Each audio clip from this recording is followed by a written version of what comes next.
अच्छा, अब हम इसको आगे कंटिन्यू करते हैं। हमने सबसे पहले चीज़ अब देखनी है, कुछ रिसेप्टर्स हैं जो रह गए हैं, वो हम पहले वो देख लेते हैं। स्मेल रिसेप्टर्स, स्मेल का मतलब कहाँ होंगे, तो नोज़ में होंगे, ठीक है। कहाँ मौजूद होते हैं, upper part of nasal cavity. Nasal cavity क्या है, अगर आप अपनी नोज़ देखें तो बीच में बोन होती है, साइड में क्या है, ये कैविटीज़ हैं ये वाली पूरी। ये तो अपर पार्ट मतलब ये ऊपर वाले रीजन में नेज़ल कैविटी के वहाँ पर ये मौजूद होंगे स्मेल रिसेप्टर्स, ठीक है। एक चीज़ जो एमसीक्यू के लिए इंपॉर्टेंट हो सकती है कि दूसरे मैमल्स में जैसे डॉग हो गया, उससे अगर हम कंपैरिजन करें तो ह्यूमंस में जो स्मेल की कैपेसिटी है वो थोड़ी कम होती है। तो ये एक एमसीक्यू के लिए इंपॉर्टेंट पॉइंट हो सकता है, ठीक है। उसके बाद क्या है कि ओल्फैक्टरी डेंड्राइट, देखें ओल्फैक्टरी का मतलब जहाँ भी आए तो वहाँ का मतलब ये होता है स्मेल से रिलेटेड है। तो ये ओल्फैक्टरी न्यूरॉन होता है, मतलब क्या कि जो भी स्मेल से रिलेटेड न्यूरॉन होगा वो ज़ाहिर है वो इम्पल्स कहाँ जाएगी, ब्रेन या स्पाइनल कॉर्ड में, न्यूरॉन के ज़रिए।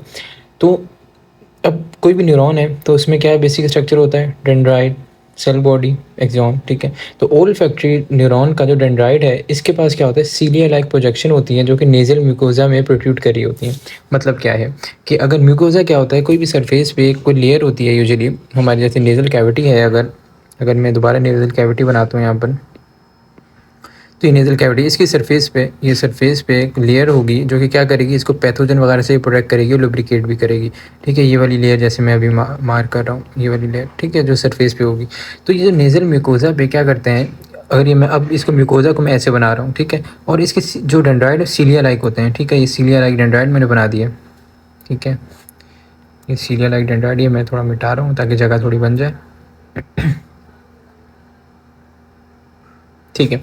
अच्छा, तो ये सीलिया लाइक डेंड्राइड मैंने बना दिया जो कि कहाँ प्रोड्यूट करें, नेजल म्यूकोजा में प्रोड्यूट करें। तो उसके बाद क्या है, आगे पढ़ते जाते हैं और इसको डायग्राम के हिसाब से बनाते जाते हैं, आपको समझ भी आता जाएगा। एक्सॉन क्या करें, इसके एक्सॉन रीच करें सेरेब्रल कॉर्टेक्स में, तो ज़ाहिर है डेंड्राइड के बाद क्या होगी, सेल बॉडी, फिर नीचे होंगे एक्सॉन। ये एक्सॉन है, अब एक्सॉन कहाँ जा रहा है, ब्रेन का पार्ट है सेरेब्रल कॉर्टेक्स, उसमें ये एक्सॉन जा रहा है, ठीक है। मैं ब्रेन आपको पढ़ाता हूँ तो आपको ये पूरा समझ आ जाएगा, ब्रेन भी हमने पढ़ना है इस चैप्टर में। तो ये सेरेब्रल कॉर्टेक्स मतलब क्या, तो दो चीज़ें हमें पता चली कि जो डेंड्राइड है वो क्या सीलिया लाइक हैं और नेजल म्यूकोजा में प्रोड्यूट करें, और जो आपके पास एक्सॉन है वो सेरेब्रल कॉर्टेक्स ब्रेन में रीच करें। अब हज़ार डिफरेंट टाइप से प्रोटीन मौजूद होती हैं ओल्फैक्टरी सीलिया में, क्यों, क्योंकि जो स्मेल करनी है, कुछ अच्छी स्मेल होती है, कुछ बुरी होती है, ऐसे बहुत अलग अलग स्मेल आप जो है वो स्मेल करते हैं। तो अलग अलग प्रोटीन ही उन स्मेल को डिटेक्ट करने के लिए मौजूद होंगी। तो हज़ारों डिफरेंट तरह की प्रोटीन्स मौजूद होती हैं ताकि डिफरेंट डिफरेंट तरह की स्मेल जो है आप डिटेक्ट कर सकें। अब मैं इस डायग्राम से आपको थोड़ा सा क्लियर कर देता हूँ। देखें, ये है आपके पास ओड्रेंट, मतलब क्या, कोई भी स्मेल के पार्टिकल्स हैं ये आए और यहाँ पर ये आएंगे, ये डेंड्राइड पे आएंगे, यहाँ म्यूकोजा होगा, इधर म्यूकोजा डेंड्राइड पे आएंगे। फिर ये देखें यहाँ इनके पीछे जो सेल बॉडी जा रही है वो कहाँ जा रही है, आपके पास ये सेरेब्रल कॉर्टेक्स में रीच करेगी। इनकी सेल जो एक्सॉन्स, ठीक है, इनके एक्सॉन सेरेब्रल कॉर्टेक्स में रीच करेंगे, ये सारे जाएंगे मिलके सेरेब्रल कॉर्टेक्स में, ठीक है। तो ये इसकी डायग्राम थोड़ी कॉम्प्लेक्स डायग्राम है, बट मैंने आपको थोड़ा समझाने के लिए बताई है, रिक्वायर्ड नहीं है इतनी कॉम्प्लेक्स डायग्राम, बट जो मैंने चीज़ें आपको बताई हैं वो आपको आइडिया होना चाहिए। इसके बाद है टेस्ट रिसेप्टर। टेस्ट कहाँ होगा, दायरे आपके टंग पे होंगे रिसेप्टर्स। तो ये मॉडिफाइड एपिथेलियल सेल्स हैं। एपिथेलियल सेल क्या होता है, कोई भी सरफेस बना रहे हो वो एपिथेलियल सेल्स होते हैं। स्किन का तो सरफेस बना रहे हैं वो एपिथेलियल सेल्स हैं। तो एपिथेलियल सेल थोड़े से मॉडिफाई हो जाएँ, वो टेस्ट रिसेप्टर बना लेते हैं टंग के ऊपर, जिनको हम नाम देते हैं टेस्ट बड्स का। और ये may be associated with papilla. ये थोड़ी सी इंपॉर्टेंट चीज़ है। पेपिला एक निप्पल लाइक स्ट्रक्चर होता है, निप्पल लाइक स्ट्रक्चर होता है, और उसके साथ जो है आपके पास स्ट्रेस रिसेप्टर यूजुअली मौजूद होते हैं। मैं अब यहाँ आपको दिखा देता हूँ टंग, ये टंग का है डायग्राम। तो यहाँ पर अगर थोड़ी सी शायद ब्लर हो रही हो डायग्राम, ये एक पेपिला है, सर्कमविलेट पेपिला है, देखें ये थोड़ी प्रोजेक्शन आ रही है सारी। उसके बाद ये फिलीफॉर्म पेपिला, ठीक है, नाम याद करना ज़रूरी नहीं है, बट डायग्राम है तो मैं आपको दिखा रहा हूँ। ये फंजीफॉर्म पेपिला, ठीक है। ये एक होता है आपके पास फोलिएट पेपिला, वो भी है डायग्राम में नहीं शो किया हुआ। तो चार डिफरेंट तरह के पेपिला होते हैं जिनके अंदर टेस्ट रिसेप्टर यूजुअली मौजूद होते हैं ज़्यादातर, ठीक है।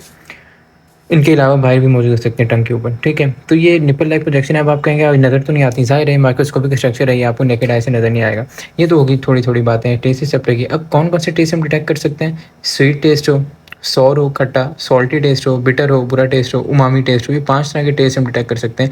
ये चार तो वर्ड इंडिकेट करें, कोई इसमें समझना मुश्किल नहीं है। जो उमामी टेस्ट है ये क्या होता है, एक ग्लूटामेट अमाइनो एसिड होता है, ठीक है, ग्लूटामेट अमाइनो एसिड, उसकी वजह से उमामी टेस्ट प्रोड्यूस होता है, जो कि जैसे मीट या चीज़ या बटर इन चीज़ों में होता है। जो चीज़ें ज़्यादा टेस्टी होती हैं, जैसे मीट हो गया, चीज़ हो गई, बटर हो गई, ये वाली चीज़ें ज़्यादा टेस्टी होती हैं। तो टेस्ट जो देने के लिए ग्लूटामेट अमाइनो एसिड मौजूद होता है, और उस टेस्ट को हम उमामी टेस्ट का नाम दे रहे होते हैं। तो 5 डिफरेंट तरह के बेसिक जो टेस्ट हैं हम जो है वो डिटेक्ट कर सकते हैं।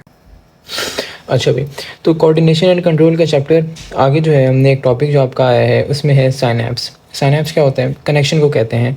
कनेक्शन बिटवीन किसके बीच में? दो न्यूरॉन्स के बीच में भी कनेक्शन हो सकता है, या न्यूरॉन और मसल के बीच में भी। मतलब क्या कि अगर ये एक न्यूरॉन है और एक दूसरा न्यूरॉन है, इनके बीच में आपस में कनेक्शन है, नर्व इम्पल्स है, यहाँ से दूसरे न्यूरॉन पे जाना है, आगे कंटिन्यू करते रहना है, तो ये साइनैप्स के जरिए होगा। सिमिलरली अगर ये न्यूरॉन है और ये एंड हो रहा है, आगे मसल को इसने सिग्नल देना है, जैसे मोटर न्यूरॉन आता है मसल या ग्लैंड्स को सिग्नल देता है, तो यहाँ भी ये क्या बनाएगा? कनेक्शन बना रहा है मसल के साथ या ग्लैंड्स के साथ, तो ये भी साइनैप्स होगा। तो कंसेक्यूटिव न्यूरॉन सो रेंज या न्यूरॉन की बात की है, बट मसल भी हो सकता है कि एक्सॉन और वन न्यूरॉन कनेक्ट होता है डेंड्राइड ऑफ अदर। ये चीज़ भी थोड़ी इंपॉर्टेंट है समझने के लिए। अगर न्यूरॉन का स्ट्रक्चर में बनाऊँ तो ये देखें, एक होता है डेंड्राइड, फिर आपके पास सेल बॉडी और नीचे एक्सॉन।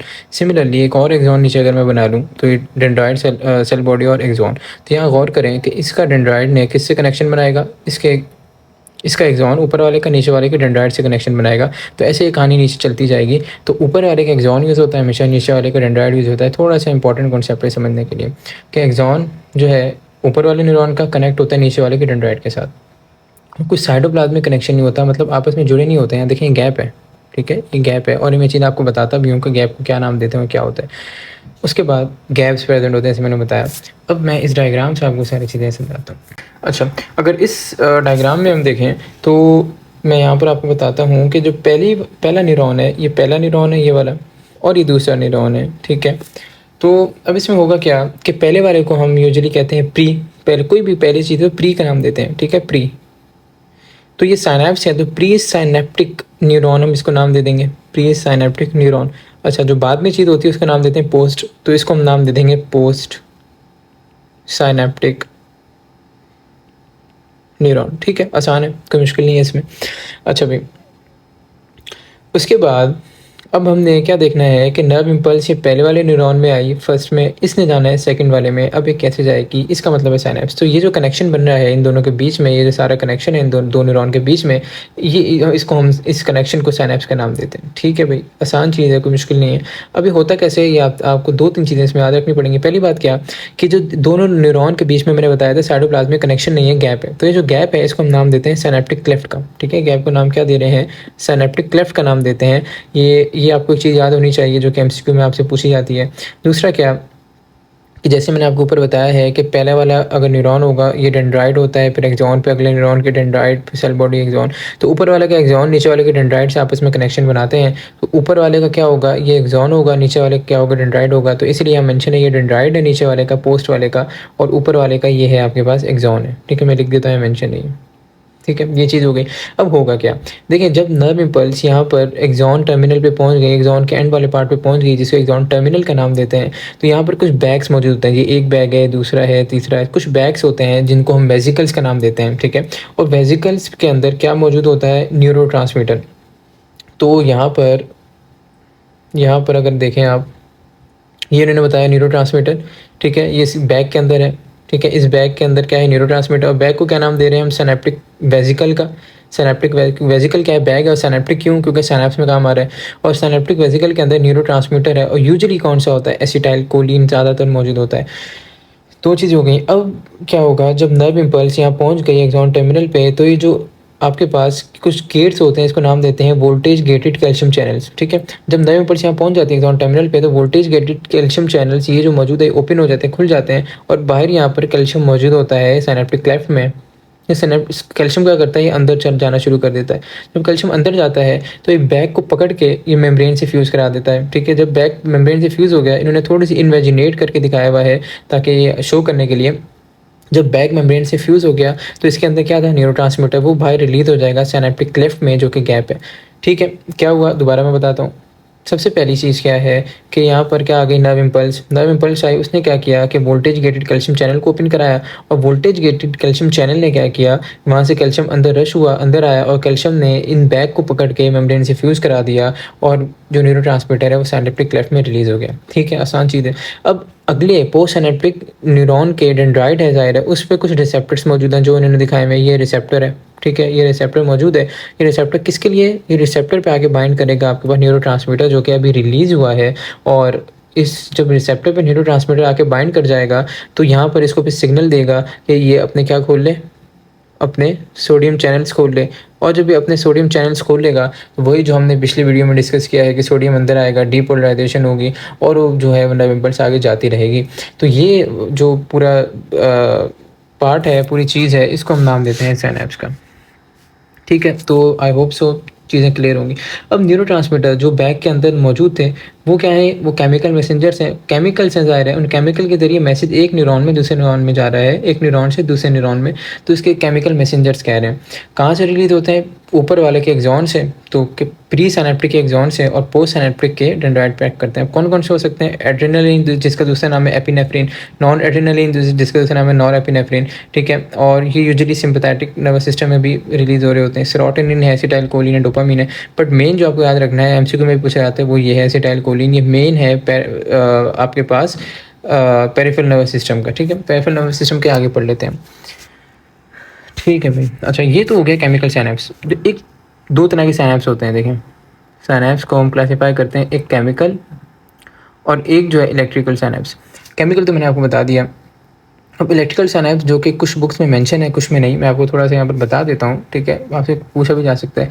ये बहुत सिंपल है, क्या है कि एक ये एक्सॉन है, ठीक है, ऊपर वाले का, और नीचे वाले का ज़ाहिर है क्या होगा, डेंड्राइट होगा। तो इनके बीच में कुछ यहाँ पर गैप जंक्शन होते हैं, मतलब क्या है, कुछ चैनल्स बने हुए हैं। ये मैंने एक चैनल बना दिया, दूसरा चैनल बना दिया।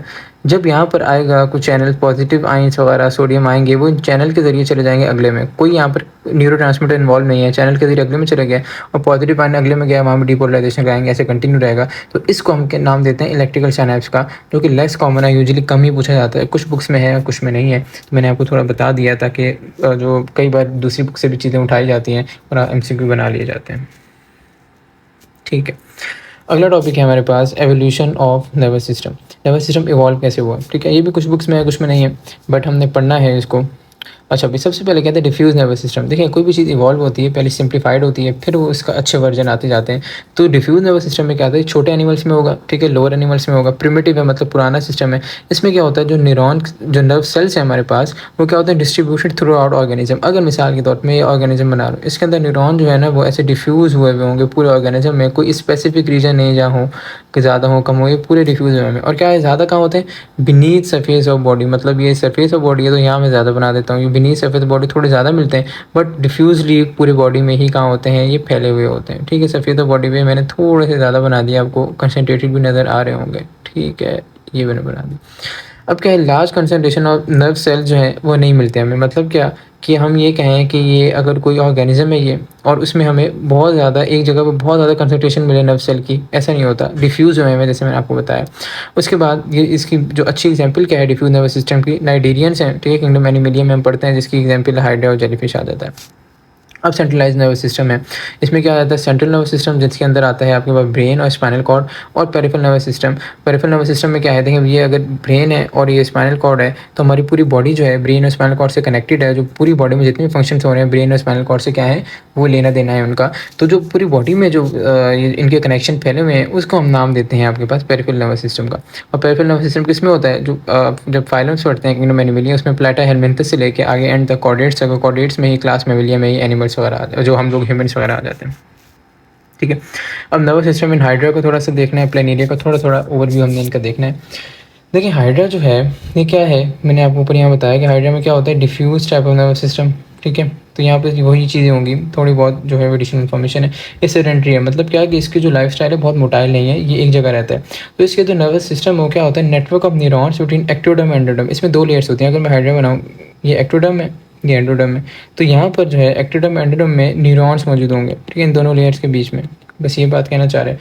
कोई इसमें हेड नहीं होता जैसे हमारे में होता है, कोई सेंट्रल नर्वस सिस्टम नहीं है, कोई ब्रेन नहीं है, कोई स्पाइनल कॉर्ड नहीं है, कुछ नहीं है। ठीक है, बस जो नेटवर्क ऑफ न्यूरॉन्स है एक्टोडर्म एंडोडर्म के बीच में। और नो फंक्शनल न्यूरॉन, जैसे हमने पिछली वीडियोस में पढ़ा है, सेंसरी न्यूरॉन होता है, वो इन्फॉर्मेशन को लेके जाता है सीएनएस तक पे, वहाँ इंटर न्यूरॉन होता है, फिर वो मोटर न्यूरॉन वापस लेके आता है। तो ऐसा भी कोई सीन नहीं होता इनमें। और कोई स्पेशलाइज ऑर्गन फॉर सेंस भी नहीं होता। जैसे हमारे पास नोज़ है किसके लिए, स्मेल के लिए, हमारे पास आइज़ हैं किसके लिए, विजन के लिए, हमारे पास टंग है किसके लिए, टेस्ट करने के लिए। तो इनके पास ऐसा कुछ नहीं होता, सेंस के लिए कोई स्पेशल स्पेशलाइज्ड ऑर्गन नहीं है। कोई भी इनकी बॉडी में कोई भी स्टिमुलाई आए, कोई भी चेंज इन एनवायरनमेंट है तो पूरी बॉडी इसको रिस्पॉन्ड करती है। तो generalize response of whole body to every stimuli, मतलब पूरी बॉडी ही कोई भी स्टिमुलाई, कोई भी चेंज इन एनवायरनमेंट है उसको रिस्पॉन्ड करेगी मिल के, मतलब कुछ भी हुआ तो पूरी बॉडी कहेगी हम मिल के इस कंडीशन को देखेंगे। बट एक चीज़ इनमें मौजूद होती है टेंटिकल। ये क्या करते हैं, ये थोड़ा सा ज़्यादा रिस्पॉन्स करते हैं। टेंटिकल क्या है, प्रोजेक्शन टाइप है कुछ, ठीक है। ये टेंटिकल क्या करेंगे, कोई भी स्टिमुलाई इसको थोड़ा सा ज़्यादा रिस्पॉन्स टेंटिकल्स करते हैं, बट ओवरऑल पूरी बॉडी रिस्पॉन्स कर रही होती है। अब हाइड्रा और प्लेनेरिया का थोड़ा सा हमने डिफरेंस पढ़ना है। प्लेनेरिया में क्या है, ये इसमें सेंट्रल नर्वस सिस्टम आ जाता है, ठीक है। ये जैसे हमने यहाँ पढ़ा है कि सेंट्रलाइज नर्वस सिस्टम है, ठीक है। तो ये इनके अंदर आ जाएगा, ठीक है, प्लेनेरी का। अच्छा एक चीज़ और, सेंट्रलाइज नर्वस सिस्टम और सेंट्रल नर्वस सिस्टम अलग अलग चीज़ है। सेंट्रलाइज नर्वस सिस्टम क्या है, उसके अंदर सेंट्रल नर्वस सिस्टम और पेरिफेरल नर्वस सिस्टम दोनों चीज़ें आ जाती हैं, और सेंट्रल नर्वस सिस्टम पार्ट है सेंट्रलाइज नर्वस सिस्टम, वो चीज़ आपने याद रखनी है। तो जो प्लेनेरिया है ये सेंट्रलाइज नर्वस सिस्टम इसके अंदर मौजूद होता है, और हाइड्रा में डिफ्यूज नर्वस सिस्टम होता है। तो इसीलिए यहाँ पर डिफ्यूज नर्वस सिस्टम में तो कोई CNS नहीं होगा, मतलब ब्रेन या स्पाइनल कॉर्ड नहीं होगा, इसके अंदर CNS मौजूद होगा। और बिगिनिंग ऑफ CNS है, मतलब क्या कि प्लेटा हेलमिंथस है, प्लेटा हेलमिंथस से ही CNS स्टार्ट होता है, आगे कंटिन्यू करता है सारे ऑर्गेनिज्म में, किंगडम एनिमेलिया में। तो किंगडम एनिमेलिया पढ़ेंगे तो और मैं आपको बता दूंगा। तो उसमें क्या है कि पहला ये फाइलम है जिसके अंदर स्टार्ट होता है। उसके बाद इसके अंदर नॉन डायरेक्शनल नर्व पैसेज है। पहले हम हाइड्रा पढ़ लेते हैं, हमने ऊपर भी पढ़ा है, वही चीज़ें थोड़ी सी और हैं। नॉन डायरेक्शनल नर्व पैसेज क्या मतलब, क्या कि पूरी बॉडी में कोई स्पेशलाइज ऑर्गन है ही नहीं, तो पूरी बॉडी ने रिस्पॉन्स करना है, तो कोई डायरेक्शन नहीं है नर्व पैसेज की, और कोई भी डिफरेंशिएटेड न्यूरॉन्स, कोई प्रॉपर जो है नर्वस सिस्टम मौजूद नहीं है, जैसे ऊपर मैंने बताया।